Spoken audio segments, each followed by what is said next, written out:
In 2014, when I published my popular article and video, Dinosaurs Never Existed, it was very difficult to find any good information on the subject. But two sources I found and referenced were David Wozney's article, Dinosaurs, Science or Science Fiction, and Robin Kofid's article, The Dinosaurs Never Existed. Now, in 2022, it is no easier to find good information on this subject, and even those two sources have been all but scrubbed from the internet. Robin Kofid's article and his entire GVE News website have since been deleted, and mysteriously neither the article or his site are even recognized by the archive.org Wayback Machine. If anyone is able to find that piece in its entirety, please send it to me. David Wozney's original article and website have also mysteriously been deleted, but I was able to find a saved copy and am making this video to preserve it for posterity. If anyone watching this has not already seen my documentary Evolution and Dinosaurs Debunked, please stop this video and watch that one first. Link in the description box below. When children go to a dinosaur museum, are the displays they see displays of science or displays of art and science fiction? Are we being deceived and brainwashed at an early age into believing a dinosaur myth? Deep, probing questions need to be asked of the entire dinosaur business. This video will discuss the possibility that there may have been an ongoing effort since the earliest dinosaur discoveries to plant, mix, and match bones of various animals, such as crocodiles, alligators, iguanas, giraffes, elephants, cattle, kangaroos, ostriches, emus, dolphins, whales, rhinoceroses, etc., to construct and create a new man-made concept, prehistoric animal called the dinosaur. This video does not claim that dinosaurs never existed, or that scientists just made up dinosaurs. Note the use of the words possible, possibly, possibility, may, and could. There is an important difference between claiming something is true and claiming something is possible. Where bones from existing animals are not satisfactory for deception purposes, plaster substitutes may be manufactured and used. Some material similar or superior to plasticine clay or plaster of Paris would be suitable. Molds may also be employed. A 144-page book titled Make Your Own Dinosaur Out of Chicken Bones provides step-by-step instructions complete with detailed drawings and diagrams. What would be the motivation for such a deceptive endeavor? Obvious motivations include trying to prove evolution, trying to disprove or cast doubt on the Bible and the existence of God, and trying to disprove the young Earth theory. Yes, there are major political and religious ramifications. The dinosaur concept could imply that if God exists, he may have tinkered with his idea of dinosaurs for a while, then perhaps discarded or became tired of this creation, and then went on to create man. The presented dinosaur historical timeline could suggest an imperfect God who came up with the idea of man as an afterthought, thus demoting the biblical idea that God created man in his own image. Dinosaurs are not mentioned in the Hebrew Bible. Highly rewarding financial and economic benefits to museums, educational and research organizations, university departments of paleontology, discoverers and owners of dinosaur bones, and the book, television, movie and media industries may cause sufficient motivation for ridiculing of open questioning and for suppression of honest investigation. The book Early Dinosaur Discoveries in North America provides revealing information about the first discoveries. Quote, "The class Dinosauria was originally defined by Sir Richard Owen in 1842, in a 2-hour speech that reportedly held the audience captivated. The original dinosaurs of this new group were Megalosaurus, Iguanodon, and Haliosaurus. However, each of these animals was known only from fragmentary specimens. It wasn't until the discoveries of dinosaurs in North America in the mid-19th century that people began to get a clearer picture of what dinosaurs looked like. It is generally accepted that the first discovery of dinosaur remains in North America was made in 1854 by Ferdinand Vanderveer Hayden during his exploration of the upper Missouri River. Near the confluence of the Judith and Missouri rivers, Hayden's party recovered a small collection of isolated teeth, which were later described by the Philadelphia paleontologist Joseph Leidy in 1856, in the Proceedings of the Academy of Natural Sciences of Philadelphia. So, dinosaurs were described in 1842 before the discoveries in 1854 that were required to give a clear picture of what dinosaurs looked like. Were discoveries made or constructed to fit the descriptions? Continuing on, quote, dinosaur skeletons were found for the first time in abundance in the Garden Park area of Colorado and at Como Bluff, Wyoming, in the late 1870s. These specimens initiated the first great dinosaur rush in North America, driven largely by the efforts of a Philadelphia paleontologist, Edward Drinker Cope, and Othniel Marsh, a paleontologist from Yale University. These two men started as friends but became bitter rivals in a feud of legendary proportions. The stories surrounding these two include tales of armed field parties, spies, and intercepting shipments of fossils intended for the other. Why were fossils being shipped to the discoverers, and from whom? Are Cope and Marsh credited with discoveries that were not their own personal discoveries? If so, exactly who were really the discoverers, and how trustworthy are they? Wayne Grady explains in his book The Dinosaur Project, quote, from Cope, Sternberg had learned cutthroat bone hunting. Cope and his arch-rival, Othniel Charles Marsh, professor of paleontology at Yale University, had been engaged in what have been called the Bone Wars throughout the 1870s and 1880s. It was a fierce scientific rivalry that entailed some of the most underhanded shenanigans in the history of science. But it also amassed stupendous collections of fossils. The second great dinosaur rush took place in the Badlands of the Red Deer River in southern Alberta. Dinosaur remains had been known from this region as early as 1884, but it wasn't until 1910 that this region became an active collecting area. It was here that the second great collecting rivalry took place between Barnum Brown of the American Museum of Natural History in New York and C.H. Sternberg of the Geological Survey of Canada. Why should various claims of people who engaged in, quote, some of the most underhanded shenanigans in the history of science be believed? Why were there no discoveries by Native Americans in all the years previous when they roamed the American continents? There is no belief of dinosaurs in the Native American religion or tradition.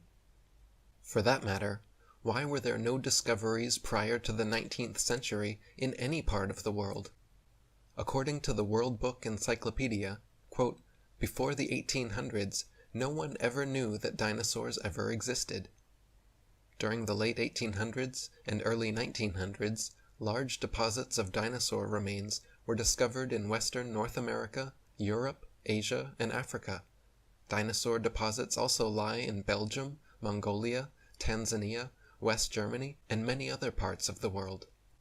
Why has man suddenly made all these discoveries? The land areas of Belgium, Mongolia, Tanzania, Western Germany, and the Americas as well were inhabited and very well explored for thousands of years, and there were no discoveries until the 19th century. At Dinosauria Fossil Record, we learn that, quote, the late 1800s were the golden age of dinosaur paleontology, when many animals that you might be familiar with were discovered and named. Today, we seem to be in another dinosaur renaissance, with new information accumulating rapidly. At The Meaning of the Hadrosaurus Find, Proof that Dinosaurs Were Real, we learn that people were allegedly becoming enlightened by the new discoveries. The impression that I receive is that people were possibly being deceived and that the discoveries were possibly being made as an effort to try to discredit the Bible. The meaning of the Hadrosaurus find, proof that dinosaurs were real, states, quote, "The first real proof of dinosaur existence, 8 years after this reference book was published, the first comprehensive skeletal form of a real dinosaur, Hadrosaurus falki, was unearthed in Haddonfield, New Jersey. Taller than a house, it had the pelvic structure of a bird, the tail of a lizard, and incredibly, it walked upright on 2 legs, foraging with arm-like forelimbs." Were the bones of a bird and lizard and other animals used in the discovery? The presented Haddonfield skeleton did not prove dinosaurs ever were real living creatures. Most people have handled animal bones and would be able to notice the higher density and different color or texture of most so-called fossilized bones. However, discoveries and excavations most typically seem not to be made by disinterested people, such as farmers, ranchers, hikers, outdoor recreationists, building construction industry basement excavators, pipeline trench diggers, and mining industry personnel, but rather by people with vested interests, such as paleontologists, scientists, university professors, and museum organization personnel, who were intentionally looking for dinosaur bones, or who have studied dinosaurs previously. Do dinosaur professionals with vested interests have some kind of well-kept secret about knowing where to search that dinosaur amateurs without vested interests are unable to figure out? The finds are often made during special dinosaur bone hunting trips and expeditions by these people to faraway regions already inhabited and explored. This seems highly implausible. More believable is the case of the discovery of the first original Dead Sea Scrolls in 1947, which were unintentionally discovered by a child, and which were all published by 1955. In some cases of discoveries of dinosaur bones by people who do not work in a job related to dinosaurs, it was suggested to them by some dinosaur professional to look or dig in a certain area. In other cases, the government had considerable foreknowledge that dinosaur amateurs would be digging in a certain area. Also very interesting to note are special areas set aside and designated as dinosaur parks, for which amateur dinosaur hunters are required to first obtain a dinosaur hunting license. Take a look at Dilophosaurus discovered and the discovery of Haddonfield's dinosaur for some ideas as to how this may have occurred. Also, a multitude of bones and dinosaurs are strangely found in the same place, suggesting possible planting of bones. The following 3 paragraphs are from The Seizure of Sue the T-Rex. Quote, "The Larsons are still working this find, which they called the Ruth Mason Quarry. The find contained the remains of at least 2,000 beasts. There is only speculation as to the reasons so many bones were in one place. The river system could have transported the bones a few at a time to a sandy coast at the edge of a receding Cretaceous sea, or a great storm could have trapped and drowned a herd on a spit of land. A preponderance of the fossils were of Emontosaurus annectans, a duck-billed dinosaur which migrated in flocks. Various carnivores' teeth, including that of T-Rex, were also found at the site, which could simply mean that these beasts were scavenging the remains. We are only guessing," said Pete. In July 1990, Maurice Williams, who had a ranch nearby, came by the quarry. He was fascinated by the work and offered to let the paleontologists search for fossils on his land. Pete told him he appreciated the offer and would do so at the earliest opportunity. On the morning of August 12th, the team suffered a flat tire. Their spare was low and the pump was broken. Most of the crew decided to take the tires to Faith in another vehicle for repair. Susan Hendrickson, a Seattle archaeologist and amateur paleontologist who was working with BHIGR that summer, decided to take a hike through Williams's land instead. She returned to the quarry several hours later, finding the team back at work with 3 pieces of vertebrae. Pete thought immediately, Tyrannosaurus. The team saddled up and drove to the site she'd discovered, a 60-foot sandstone cliff jutting out of the prairie. At about eye level, a huge femur, thigh bone, protruded, along with several other bones. Pete immediately sought out Williams, who said, "I've ridden by that place 100 times, never saw a thing." It is unusually coincidental that a commercial fossil collecting firm would be the organization to make the dinosaur find. Why was rancher Williams unable to find Sue after all his years of ranching? Don't you find this unusual? The article "T-Rex Bones on Sale for a Cool $12 Million" indicates that the business of being a commercial fossil collecting firm is potentially very lucrative. People who work for museums often seem to be the ones associated with the really prolific finds. A discovery in a remote area of Argentina is described, quote, "In November 1997, Dr. Louis Chiappe and Dr. Lowell Dingus went to Patagonia with an expedition team and discovered a nesting site that contained thousands of dinosaur eggs, including fossilized embryos and fossilized skin. The concentration of eggs was so intense and rich that in an area of roughly 100 yards by 200 yards, we counted about 195 clusters of eggs." Compton's Encyclopedia lists some prominent paleontologists and their prolific discoveries. Florentino Ameghino, 1854 to 1911, Argentinian paleontologist who described 6,000 fossil species excavated by his brother, Carlos, in Argentina, thereby establishing Argentina's reputation as a fossil-rich area. Briefly, head of paleontology at La Plata Museum, where much of his collection is displayed.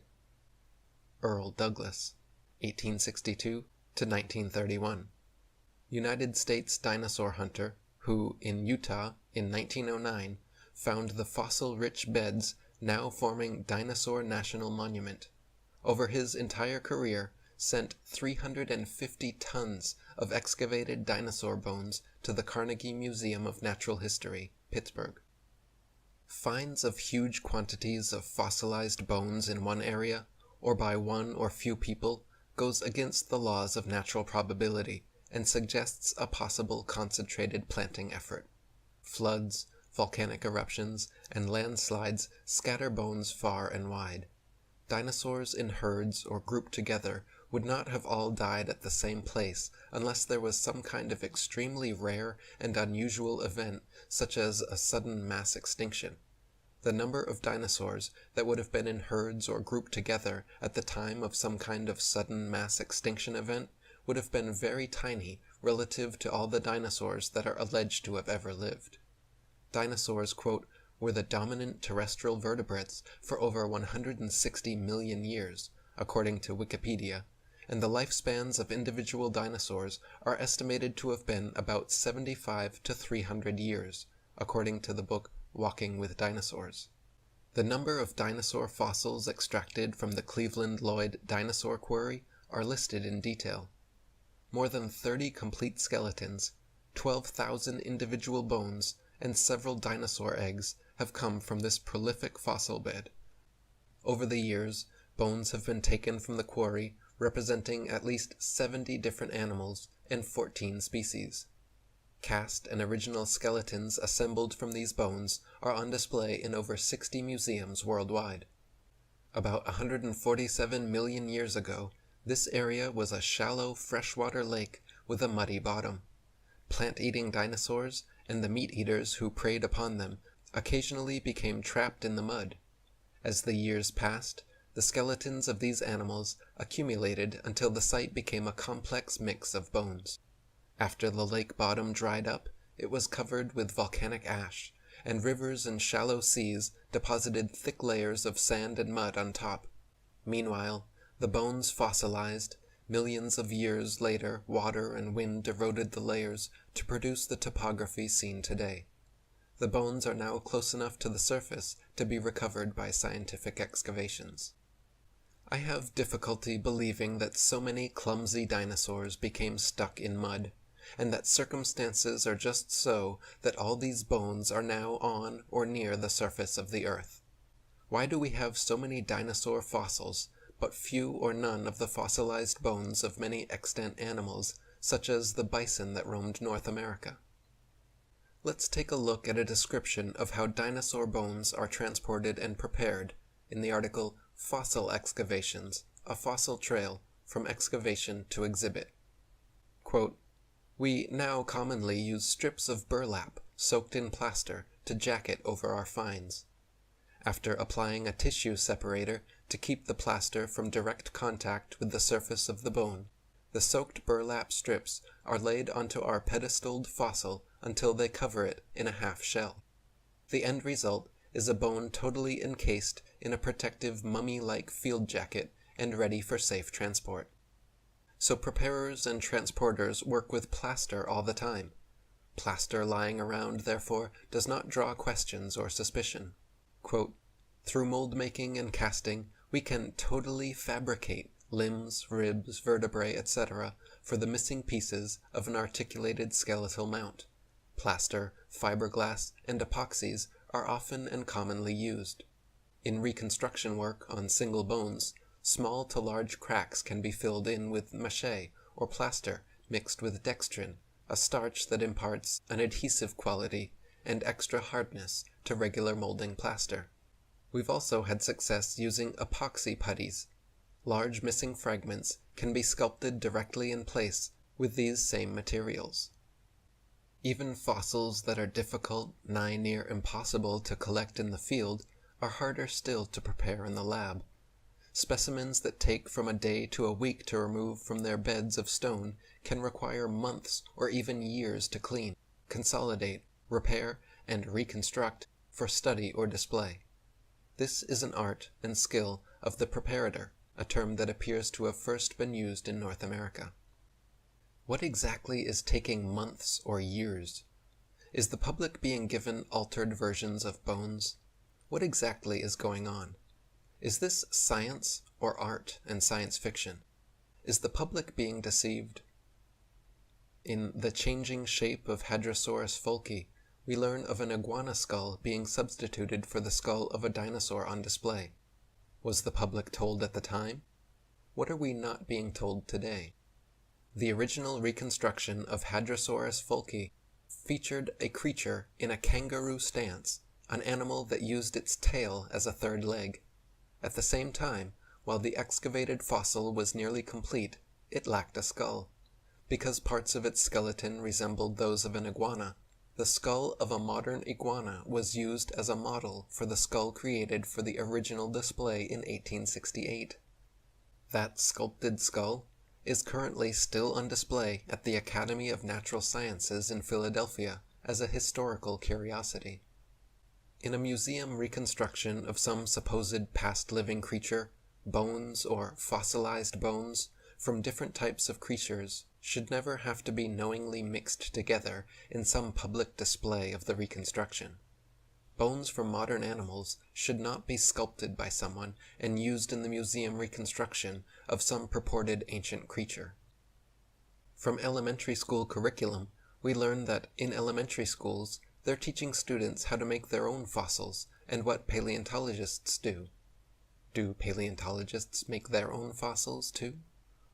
The possibility exists that key dinosaur bones on display have been artificially modified through sculpture and carving.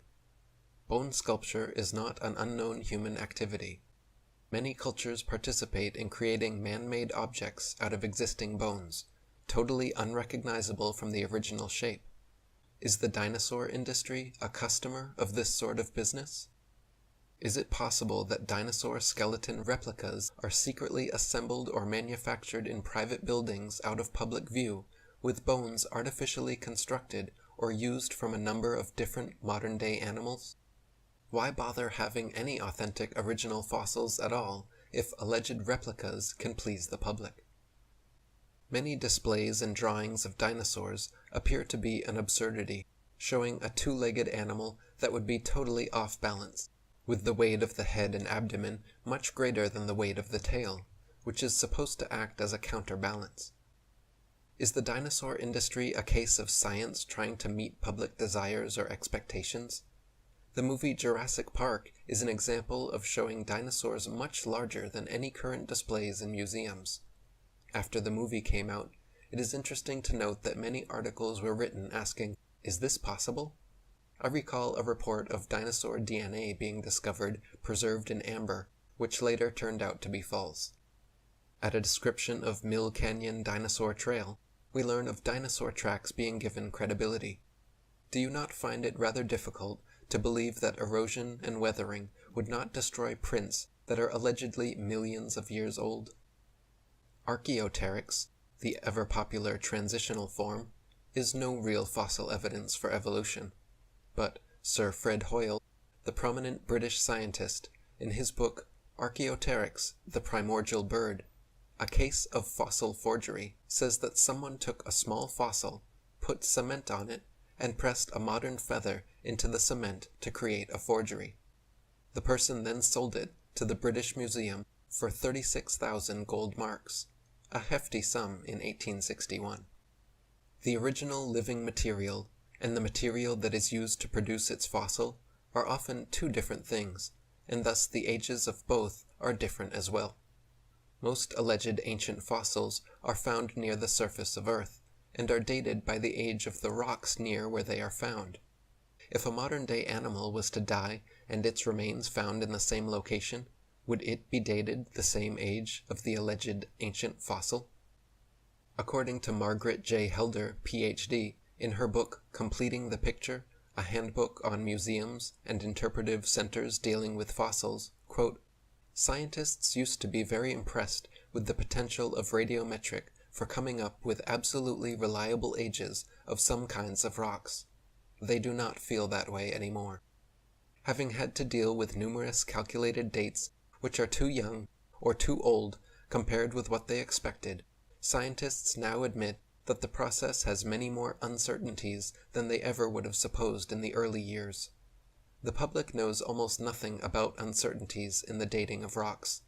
The impression that most people have received is that many rocks on Earth are extremely old, and that the technology exists to make accurate measurements of these ages.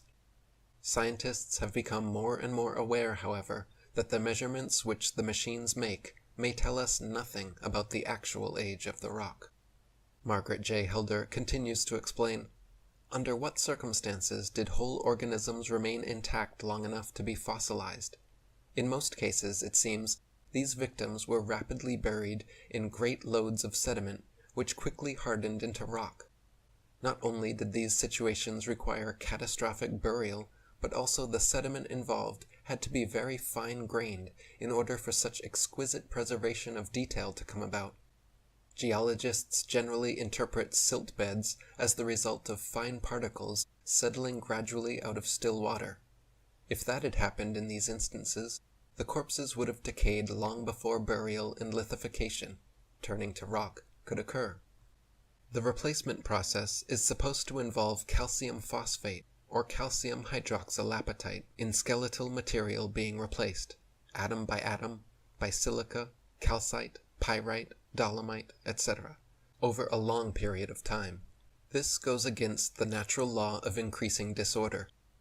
How are all these dead atoms intelligent enough to know what to do and where to go to produce the finished fossil? Another alleged mode of preservation is permineralization, whereby porous bone structures are supposed to become more dense by the deposition of mineral matter by groundwater. The more porous the bone, the more susceptible it is to destruction. In Speed and Conditions of Fossilization, we learn that, quote, "Secondary mineralization, remineralization, leaching of bone mineral, and biologically induced mineralization begin very rapidly after the bone is exposed to the environment. If the bone is not buried or underwater within 1 to 2 years of defleshing, it will literally become dust in the wind. The bone fragments may persist for several more years, but they are unrecognizable as to species. What percentage of land animals' bodies die near water and then fall into that water? Hypersaline environments, in which carbonates are precipitating, favor bone remineralization and secondary mineralization. Saline environments are also good, but there the processes are slower. Are not dinosaurs supposed to have lived in a relatively non-saline freshwater environment? Inducing mineralization under ideal laboratory conditions is one matter, but completely different than real-world natural processes that tend to dissolve, not precipitate, bone mineral. Once the internal part of a decaying bone fills up with saline water from a sea, I am unaware of any reason why it should be a preferred location for mineral precipitation compared to the rest of the sea bottom. Fossilization is also discussed in Evolution versus Creation, where we learn that, quote, there are no fossils being formed today on a large scale like they did many years ago.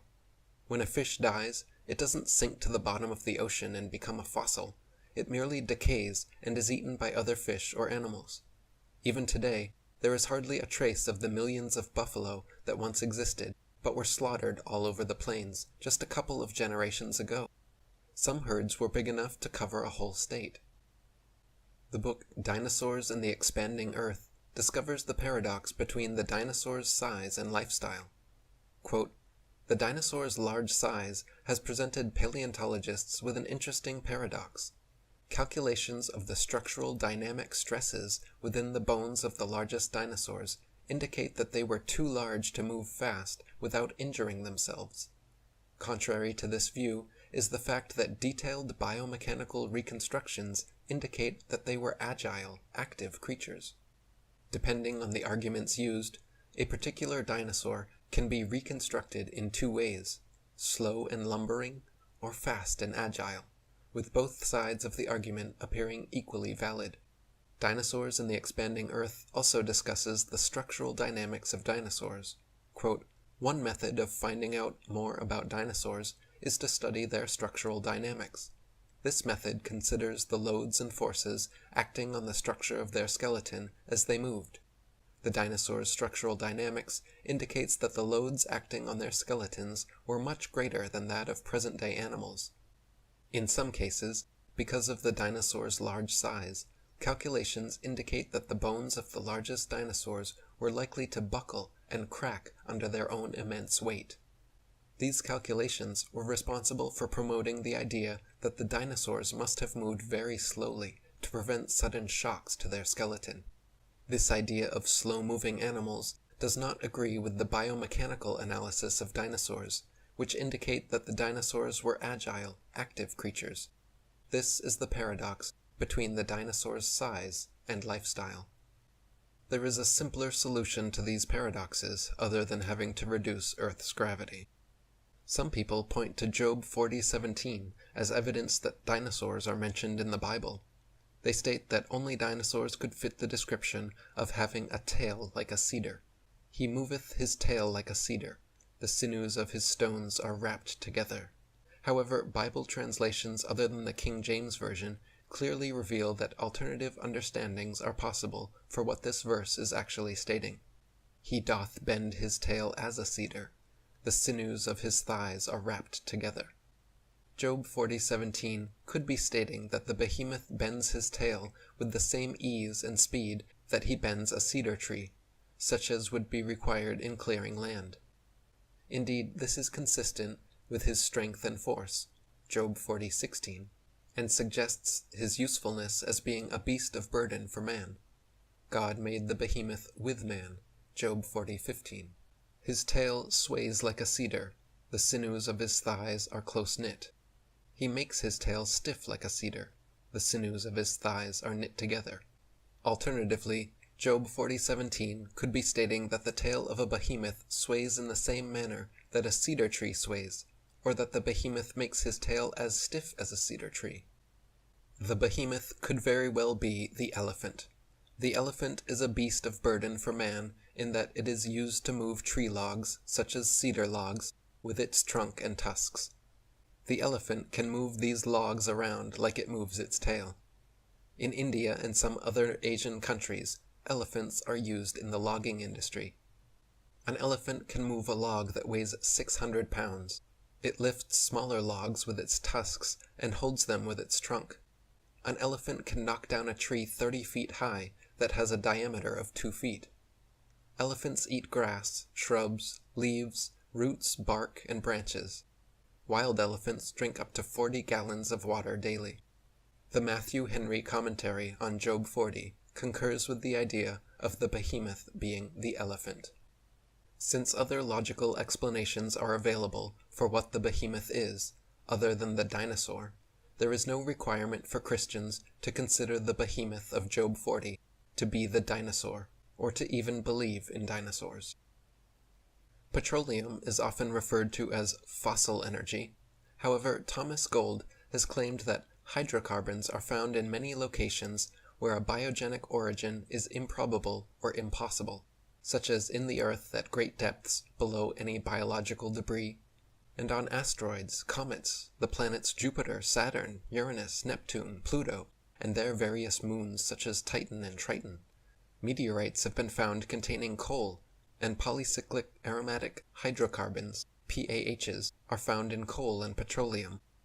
Numerous other arguments against a biological origin for petroleum exist, such as the claim that hydrogen-saturated hydrocarbons are unlikely to have been derived from any biological debris.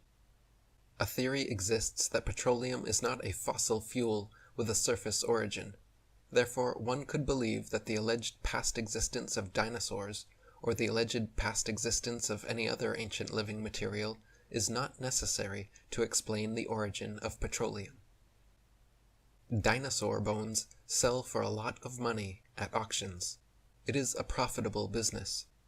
There is pressure for academics to publish papers.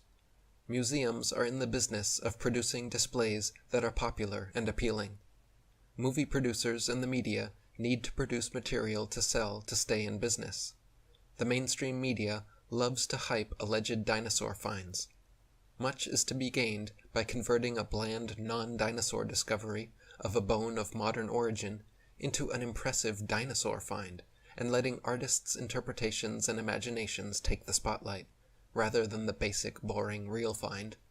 There are people who desire and crave prestige, fame, and attention.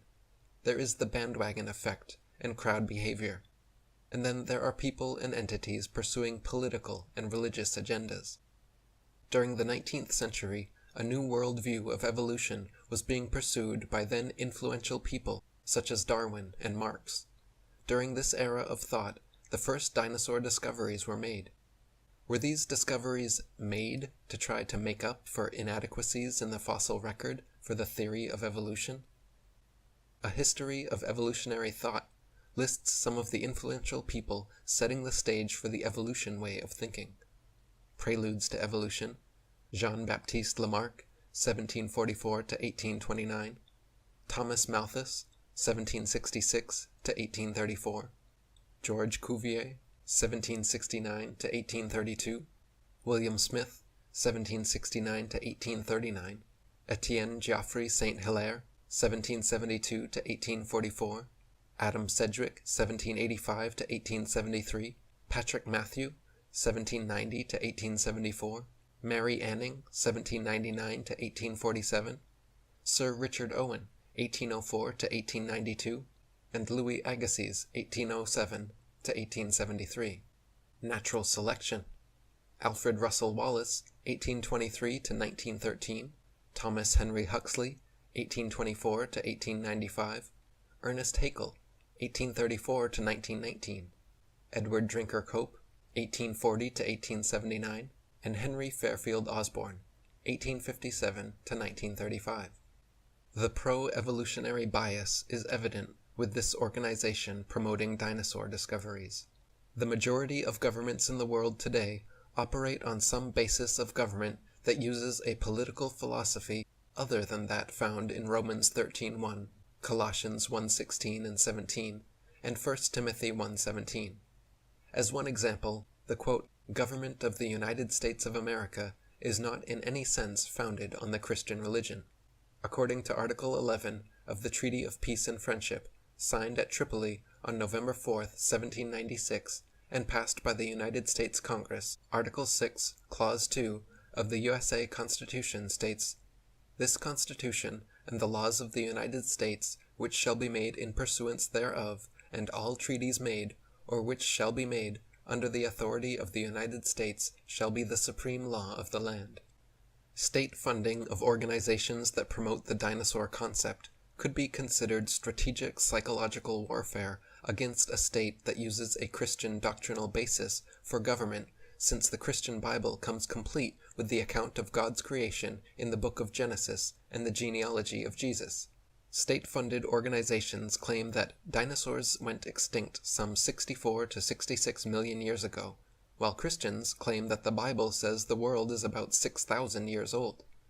According to Tom Demir, San Diego Natural History Museum, quote, "Fossils are the remains and/or traces of prehistoric life. The critical factor is age. Fossils have to be older than 10,000 years, the generally accepted temporal boundary marking the end of the last Pleistocene glacial event." As mentioned earlier, motivations for the possible invention of the dinosaur include trying to prove evolution, trying to disprove or cast doubt on the Bible and the existence of God, and trying to disprove the young Earth theory. The following issues raise red flags as to the integrity of the dinosaur industry and cast doubts as to whether dinosaurs ever existed. 1.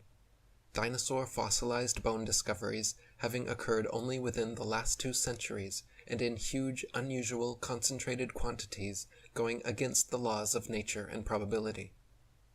2. Dinosaur discoverers generally and most typically not being disinterested parties without a vested interest. 3. The nature of public display preparation calling into question the integrity and source of fossils and allowing for the possibility of tampering and bone substitution and the possibility of fraudulent activities on a systemic basis. 4. Existing artistic drawings and public exhibits showing off-balance and awkward postures that basic physics would rule out as being possible. 5. Very low odds of all these dinosaur bones being fossilized, but relatively few bones of other animals. 6. Implications of dinosaur discoveries to the theory of evolution and the belief that man was created in God's image, suggesting possible hidden and subtle political or religious agendas served on a naive and unsuspecting public. And 7. A lack of funding for organizations and people questioning or being skeptical of each and every discovery and public display. The possibility exists that living dinosaurs never existed. Mark 9:23 says, "Jesus said unto him, If thou canst believe, all things are possible to him that believeth." The dinosaur industry should be investigated, and questions need to be asked. I am unaware of any evidence or reason for absolutely believing dinosaurs ever were alive on Earth. The possibility exists that the concept of prehistoric living dinosaurs has been a fabrication of 19th and 20th century people, possibly pursuing an evolutionary and anti-Bible and anti-Christian agenda. The past existence of living dinosaurs has not yet been proven. Questioning what is being told instead is a better choice rather than blindly believing the dinosaur story. Issues should be carefully considered for the sake of good science. Timothy 6:20 says, "O Timothy, keep that which is committed to thy trust, avoiding profane and vain babblings, and oppositions of science falsely so called." The choice between believing the word of man, the evolutionists, or the word of God, the Bible, is a matter of faith.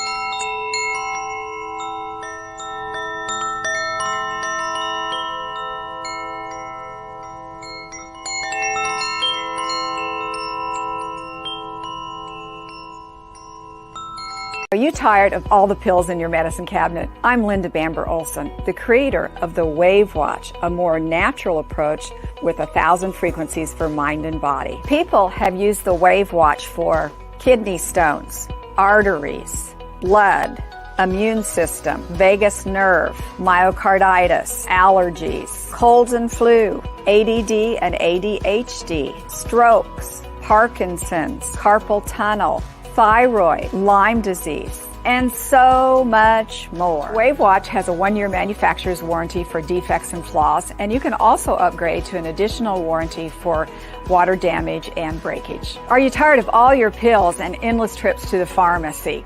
Why not try the WaveWatch with 1,000 different self-care ideas and put your mind at ease? It's the world's first sound frequency therapy watch. WaveWatch is not connected to the internet. There are no messy cords and patches. There's no monthly fee. It's very simple, easy self-care. And best of all, people are comparing it, saying it's like a med bed on your wrist. To order your WaveWatch, go to clearlygoodvibes.com. Be sure to use the discount code Allison100 at checkout to receive $100 off your order today. That's clearlygoodvibes.com. And the discount code is ALLISON100 to get that $100 off. We can hardly wait to hear all your results once you get to experience better living through frequencies. Aloha!